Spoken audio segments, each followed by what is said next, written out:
Will there ever be a time that we'll run out of space at Arlington? They just knocked down the Navy Annex. The Navy Annex is down near the Pentagon, down towards the Pentagon. That will give 35 new acres. The 35 new acres will allow, according to Patrick Hallinan, who is the current head of all military cemeteries in the United States, it will give them till 2060 for veterans' burials. Now, when the last plot has been filled, there will still be spousal burials. So there will be burials of spouses to continue some years after 2060, depending on how long spouses are living and living past their veterans. So when that is done, then Arlington will be turned over probably to the Department of Interior, and it will become a National Heritage Site rather than an active cemetery. But it will remain an active cemetery. Of course, the activity will, once the last veteran is buried, the activity will slow down as the spouses dwindle and they're finally done.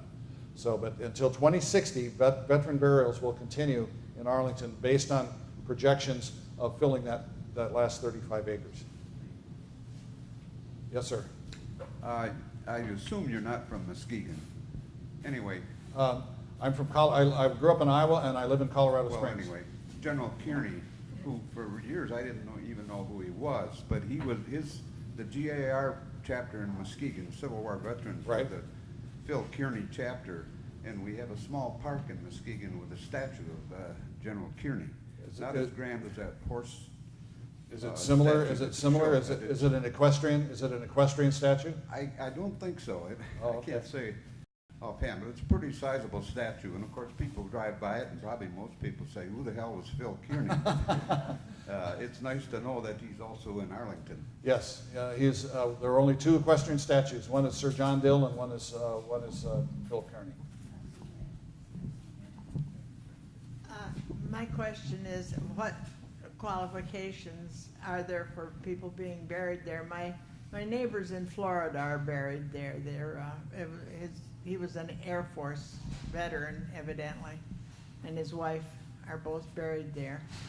And what qualifies them? It was Buzz Wetzel. He was an airman, obviously. Until 1967, all that was required for burial at Arlington was an honorable discharge. Now, after the Kennedy funeral, between the Kennedy funeral and 1967, requests for burial went from 3,000 a year to 7,000 a year. They could not do 7,000 a year. So they had to restrict burial. Currently, there are some restrictions. There's a list, and you can look and find it at arlingtoncemetery.mil is a website that will have those for you. But basically, died on active duty, retired, Purple Heart, Silver Star, Distinguished Service Cross, or Medal of Honor.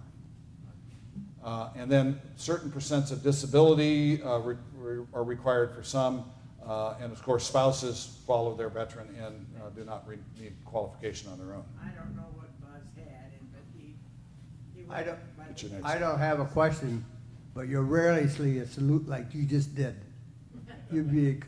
That's magnificent.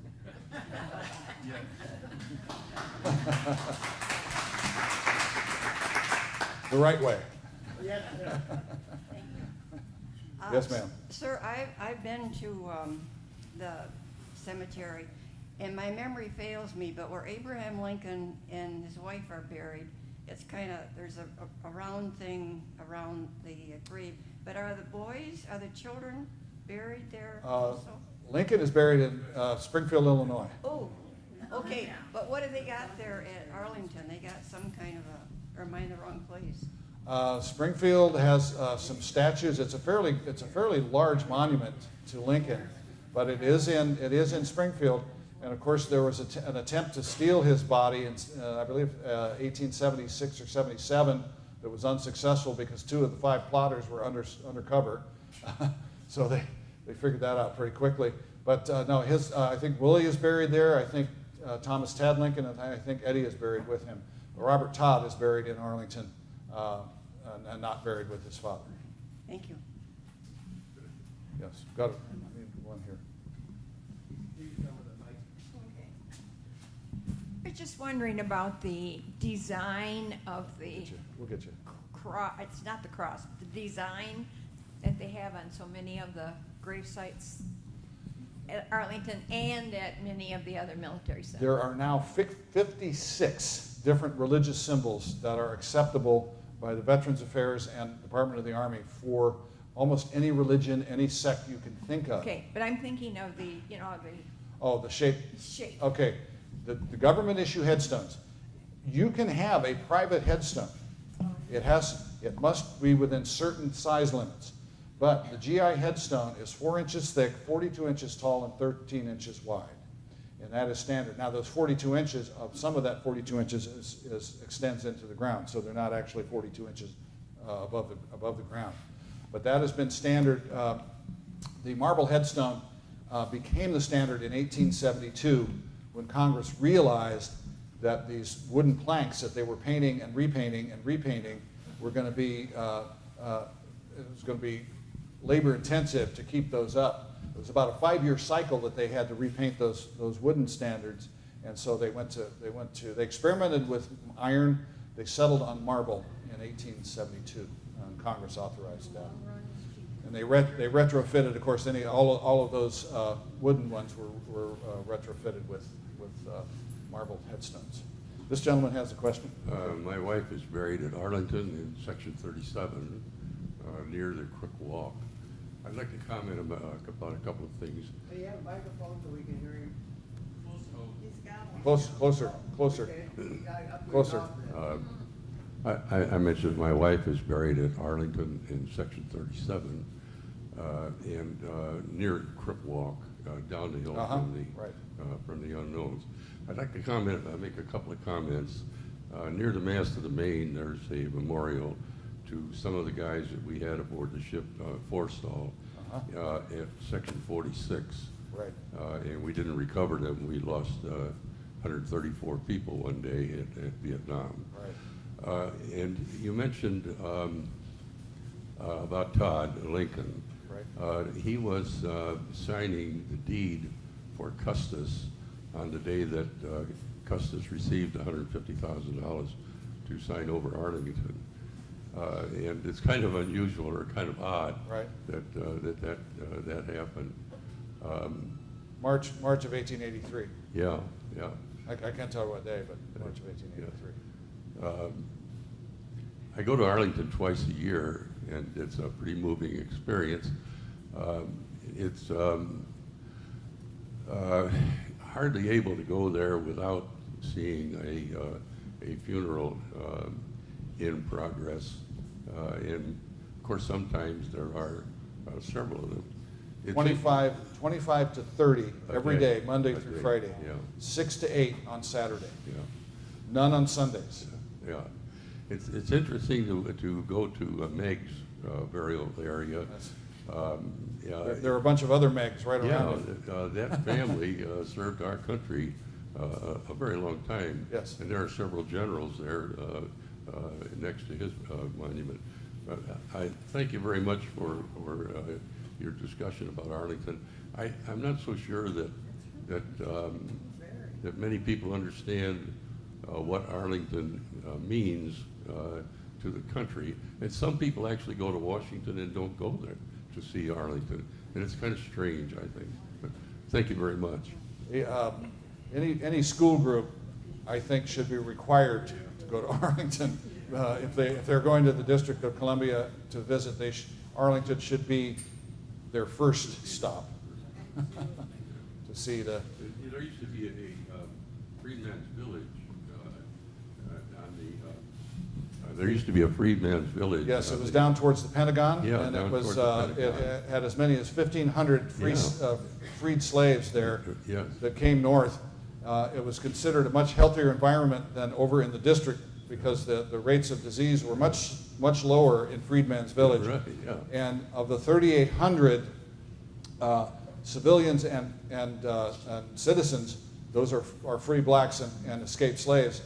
Most of those were residents of Friedman's Village who died and were taken up to Section 27 and buried there. Yeah, over near the memorial. Right, that's section 27. Tom, you have a question right up here. Yes? Thank you for bringing up the You name. look like this guy over here. What's up with that? We switch.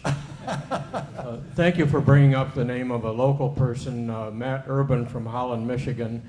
I understand from reading his biography that he actually does surpass Audie Murphy in the point total for being the most decorated military person ever. Guinness Book of World Records would agree with that.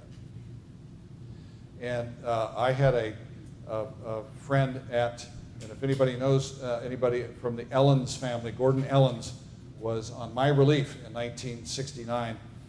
He was from Holland, Michigan, and he is deceased now, and I do not know anything about how that came about, but one of the guys that was at the tomb with me was from Holland. He was a guy from Muskegon who put the records together for Matt. He was a DAV service officer. Great. Okay.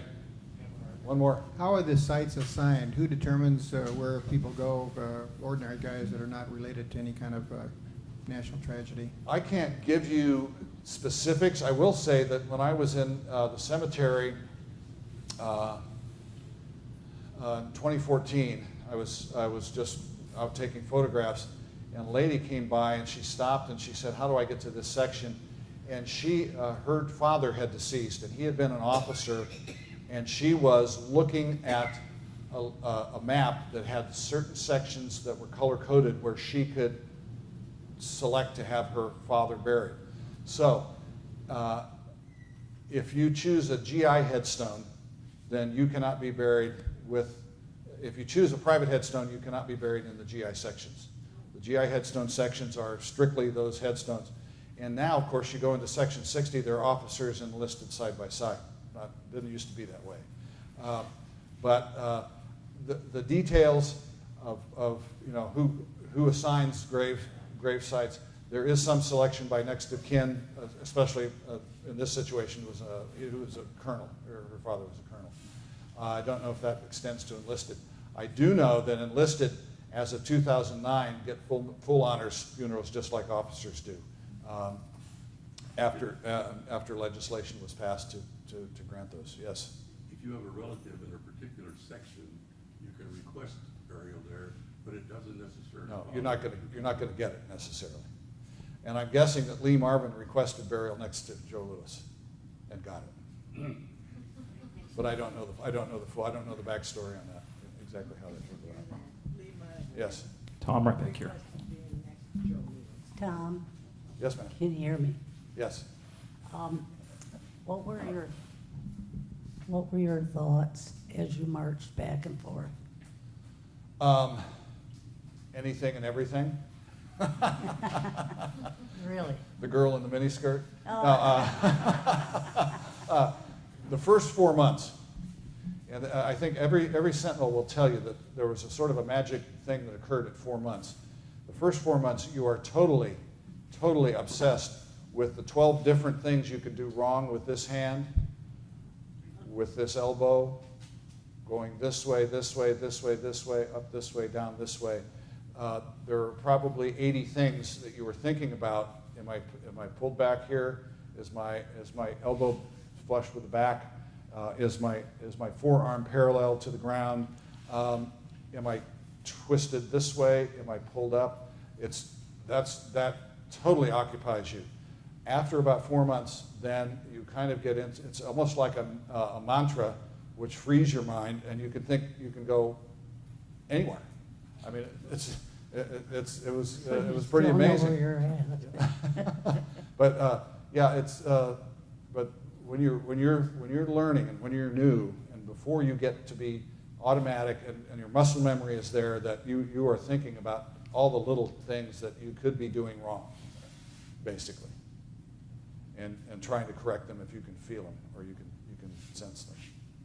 Yes, Neil. I think it was an interesting story how you talked about your timing, how many seconds back and forth, and how you kept track of that. Well, and I didn't. This talk is about who's buried in Arlington, but it's 21 steps and 21 seconds, and 21, of course, being emblematic of full military honors. The fact that 1776 add up to 21 has nothing to do with 21 being full military honors. It's out of naval tradition that evolved over 400 years and was codified by the US and the Brits.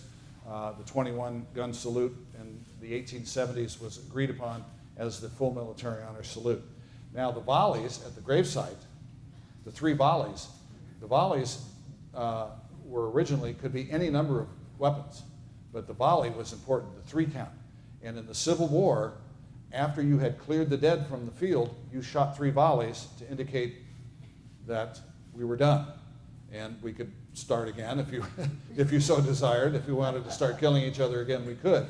And then that 3 volleys sort of melded with 7. Okay, let's have 7 shooters, so we come up with 21. So the volleys and the 21 sort of evolved separately, and now in U.S. with 7 shooters and 3 shots, the 7 and the 21 are together. But they didn't evolve together, they evolved separately. The 21 seconds that you faced and stood were emblematic, of course, of full military honors, constantly rendering full military honors by 21 steps and 21 seconds. As I was getting out, a sentinel named Spencer Williams, hi Spencer, if you're watching, he told me that he used the Lord's Prayer because it was words, and he used with trespassers and trespasses, not debts and debtors, but trespass and trespassers, that it was 21 seconds long. And I used that, and it worked out very well for me because it was words. Numbers are abstractions. And if you're thinking of a number, instead of saying a number, but the Lord's Prayer had words, then it would stay consistent. So I used the Lord's Prayer. Probably said it 40,000 times in 8.5 months to myself. How are the people who serve as you did selected? Do you apply?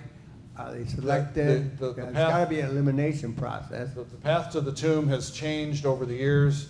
I can only address how it was when I was selected. I was recruited out of infantry school at Fort Ord, California. I was out of 40 guys in my unit that went to this meeting to volunteer. I was the only one sent to Fort Myer, Virginia, because I was the right height, I was the right weight. I was symmetrical. If one shoulder was higher than the other, no, they didn't want guys that were like this. They wanted guys that were squared off, and I was squared off and squared away, and I had good test scores, and they picked me. When I got to Fort Myer, the second day I was there, my company commander, Captain Mercer Dorsey, called me down and said, Private Tudor, have a seat. I said, oh God, I've only been here 2 days, I can't be in trouble already. He said, how would you like to go to West Point? I said, I've never thought about that. Why, sir? He said, well, you have really high test scores on the Army intelligence test. Now, there's an oxymoron for you. He said, I said, can I sleep on it? He said, well, sure, come back 800 hours in the morning and we'll with your decision. I come back in 800 hours, I knock on his door, he says, come, I come in, salute him, and he says, don't say anything. We just realized you're 3 months too old. So he said, why didn't you realize that yesterday? So the offer was withdrawn, so I did not have the chance to go to West Point. So what was going to be your decision? I can't tell you, because when I walked in, I had no idea what I was going to tell him. And it became moot after he said you're too old, so that didn't have to happen. Well. All right, anybody else? Thank you very much. Joan has one more question back here. We ran a little long. Is anybody objecting? Oh. All right. I think this is, stand. Okay, this has been wonderful Well, for thank you. seeing a memorial and that. But I have in this folder, and it's my brother-in-law, Joseph, never came home. His memorial is the Sardinian Sea. And we've tried, and we do have memorials around Muskegon, but he will never come home. And this is wonderful. Thank you. It was my honor to serve at the tomb, and part of me will reside there forever. All right, thank you, Tom.